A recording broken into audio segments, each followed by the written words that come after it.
राजस्थान कर्मचारी चयन बोर्ड की ओर से 4th ग्रेड कर्मचारी भर्ती परीक्षा का आयोजन करवाया गया। रिकॉर्ड 24,75,000 अभ्यर्थियों ने इस परीक्षा में हिस्सा लिया है और छात्रों की बड़ी संख्या के कारण 19 से 21 सितंबर तक 6 पारियों में आयोजित हुई परीक्षा में कुल 21,17,000 अभ्यर्थी उपस्थित रहे। वहीं कर्मचारी चयन बोर्ड के चेयरमैन आलोक राज ने भर्ती के रिजल्ट को लेकर जवाब दे दिया है। एक्स पर एक यूजर के सवाल का जवाब देते हुए लिखा है कि 4th श्रेणी कर्मचारी भर्ती का रिजल्ट जो है पटवारी के बाद जारी हो सकता है और इस हिसाब से नवंबर तक ये रिजल्ट जो है जारी है।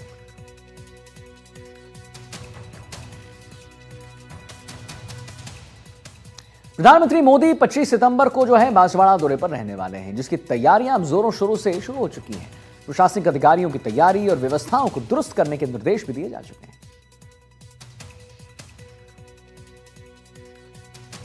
अभी कॉलेज में आ गए मेरे, ये वीडियो साहब से भी बात हो गई और उसको भी जिम साहब ने मना करवा दिया, तो और वो डिपार्टमेंट वाला लेटर हमारे पास आ गया था, तो हमने तो प्रधानमंत्री नरेंद्र मोदी 25 सितंबर को बांसवाड़ा दौरे पर रहेंगे, जिसकी तैयारियां अब जोर शोर पे चल रही है। आप देख सकते हैं कि लगातार यहां पर जो बैठकें हैं तमाम आला अधिकारियों के साथ वो चल रही है और प्रशासनिक अधिकारियों की तैयारी भी जोरों से यहां पे जो है चल रही है।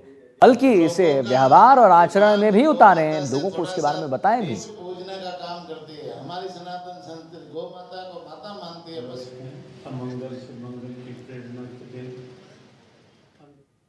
बाड़मेर से खबर है, जहां हम आपको बताएं Haifa hero major Dalpat Singh Deoli के 107वें बलिदान दिवस की पूर्व संध्या के अवसर पर मेजर दलपत शक्ति संगठन ने 1001 दीपक का प्रज्वलित कर श्रद्धा सुमन अर्पित किया है। इस दौरान संगठन के कार्यकर्ताओं और रावणा राजपूत के सदस्यों ने मेजर दलपत सिंह देवली को उनकी मूर्ति पर जो है माल्यार्पण किया, पुष्प अर्पित किए और इस दौरान मेजर दलपत सिंह के बलिदान को याद करते हुए संगठन के जिला अध्यक्ष स्वरूप सिंह पवार ने जानकारी दिया और बताया कि मेजर दलपत सिंह सिर्फ एक राजपूत समाज की एक बड़ी नींव नहीं थे, अपितु सभी समाजों के आदर्श। उन्होंने देश के लिए अपना सर्वोच्च बलिदान दिया। सीकर जिले के नीमका थाना में आज अग्रसेन जयंती बड़े ही धूमधाम के साथ मनाई गई। जी, अग्रसेन जयंती के पर्व पर अनेक कार्यक्रम आयोजित किए गए और इसके साथ ही विशाल शोभा यात्रा निकाली गई, जिसमें बड़ी संख्या में अग्रवाल समाज के लोग भी शामिल हुए। शहर में अग्रसेन जयंती महोत्सव शोभा यात्रा बहुत धूमधाम से निकाली जा रही है। सभी अग्रबंधु एवं समाज के व्यक्ति, प्रबुद्ध व्यक्ति सब शामिल हैं और शहर के मध्य से ये गुजर रही है।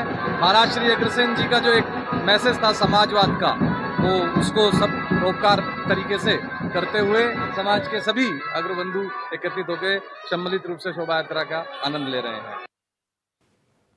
जोधपुर से बड़ी खबर आ रही है, आपको बताएं पैलेस ऑन व्हील ट्रेन पहुंची है जोधपुर। जी हां, सैलानियों का केसरिया बालम पधारो मार देश बैंड की धुन पर स्वागत हुआ है और राजधानी धुनों पर नाचते नजर आए हैं पर्यटक। इस सीजन का पहला फेरा है ये। पैलेस ऑन व्हील का पर्यटकों में जोश है और खुशी का माहौल भी है। तो जोधपुर से बड़ी खबर, पैलेस ऑन व्हील ट्रेन जो है जोधपुर पहुंची है। सैलानियों का केसरिया बालम पधारो मारो देश, ये देखिए इस धुन पर उनका स्वागत हुआ है। राजस्थानी धुनों पर नाचते नजर आए हैं पर्यटक।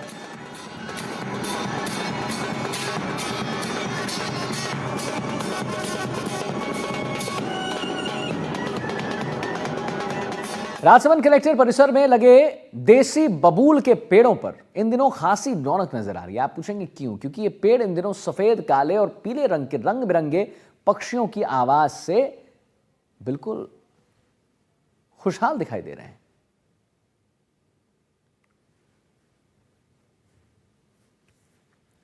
तो बच्चे बड़े होने के बाद जगह जगह ये जो है जगह बदल लेते हैं। ये पक्षी जो हैं, जब बच्चे होते हैं कहीं और होते हैं, जब बड़े हो जाते हैं तो कहीं अपना आशियाना और जो है ठिकाना और कहीं कर लेते हैं और कहीं वो अपने ठिकाने को बनाते हैं, अपने घर को बनाते हैं। और मानसून सीजन के बाद ये जो है दृश्य देखने को लगातार मिलता है। राजसमंद कलेक्ट्री परिसर में पंछियों का डेरा लग चुका है और 3 लुप्त प्रजाति के पक्षी जो हैं यहां पर दिखाई दिए हैं।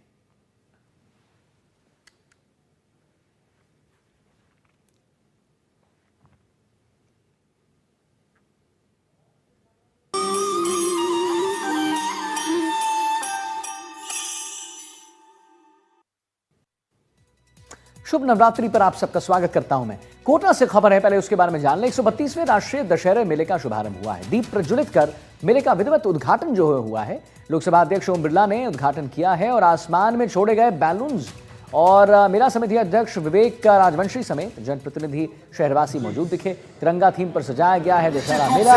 भव्य आतिशबाजी के साथ ही शुभारंभ हुआ है। मेले के दौरान 1 महीने तक विभिन्न सांस्कृतिक कार्यक्रम भी किए जाएंगे।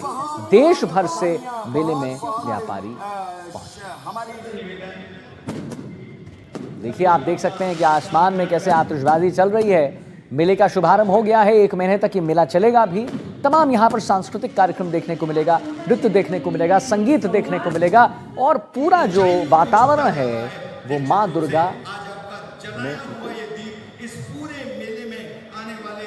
हमारी सांस्कृतिक धरोहर को जिंदा रखने के लिए जो मेला हमारी विरासत है, सनातन की पहचान है और माता जी की पूजा नवरात्रि स्थापना के दिन अग्रसेन जयंती भी है। हम मेले का शुभारंभ आज के दिन से करते हैं। हमारे सनातन संस्कृति में आज के दिन को बहुत शुभ माना गया है और 9 दिन किसी भी महिला बच्ची को देवी का रूप मान करके उसकी पूजा की जाती है। आज से देवी की अर्चना का दिन है, बहुत शुभ दिन है और दशहरा मेला बहुत अच्छा हो, भव्य हो और आकर्षक हो, इसी कामना को लेकर के हमने भगवान की आरती। कोटा दशहरा की एक विशिष्ट पहचान है। 132 वर्ष से कोटा का दशहरा मेला हम सबकी विरासत, संस्कृति का प्रतीक है, जहाँ लोगों का मिलना होता है और हमारे संस्कार और संस्कृति के अंदर दशहरे मेले के साथ राम भगवान के जीवन दर्शन पर सारे देश में राम मिला है और उसके बाद रावण दहन, अहंकार का समाप्त होना, राक्षस प्रवृत्ति का समाप्त होना और उसके बाद उत्सव के रूप में दिवाली। ये समय उत्सव पर्व का समय है। मैं कोटा वासियों को, हाड़ौती वासियों को, देशवासियों को नवरात्रि की बहुत बहुत शुभकामना देता हूँ। देखिए, नवरात्रि के पहले दिन भरतपुर के शक्तिपीठ श्री कैला देवी झील का लक्खी मेले का जो आयोजन है वो किया गया। मेले को लेकर मंदिर परिसर को आकर्षक तरीके से सजाया भी गया। श्रद्धालुओं की सुविधा के लिए रवि कुंड और काली सिल साफ सफाई कराकर साफ पानी भर दिया गया। नवरात्रि के पूरे 9 दिन माता रानी का विशेष श्रृंगार यहाँ पर किया जाएगा और उसके साथ ही आचार्य धरणीधर महाराज के सानिध्य में पंडितों की टीम धार्मिक अनुष्ठान करेगी और जो है चंडी पाठ भी करेगी, यज्ञ भी होगा। मैं भरतपुर के झीलकावाड़ा कैला देवी मंदिर पर मौजूद हूँ और ये प्राचीन मंदिर है और यहाँ लाखों की संख्या में जो श्रद्धालु हैं वो दर्शन करने के लिए पहुँचते हैं। ये यहाँ देवस्थान विभाग की ओर से मेले का आयोजन भी किया जाता है। मैं अपने सहयोगी से कहूँगा वो तस्वीर दिखाएं। देखिए, बड़ी संख्या में जो श्रद्धालु हैं वो किस तरह से यहाँ पहुँच रहे हैं। माता रानी के इस चढ़ावे से प्रसाद से कितने भक्त यहाँ पहुँचे होंगे। जो भक्त हैं वो पैदल यानी पद यात्रा करके यहाँ पहुँचते हैं। बहुत ही मानता है, दूर दूर से भी आते हैं। काफी भीड़ देखे हुए बाहर भी नवदुर्गा स्थापना है, इसके उपलक्ष्य में यहाँ काफी भीड़ है। मेले का आयोजन किया जाता है। हाँ, मेले का आयोजन होता है। क्या कहेंगे, आज नवरात्रि शुरू हो गई है।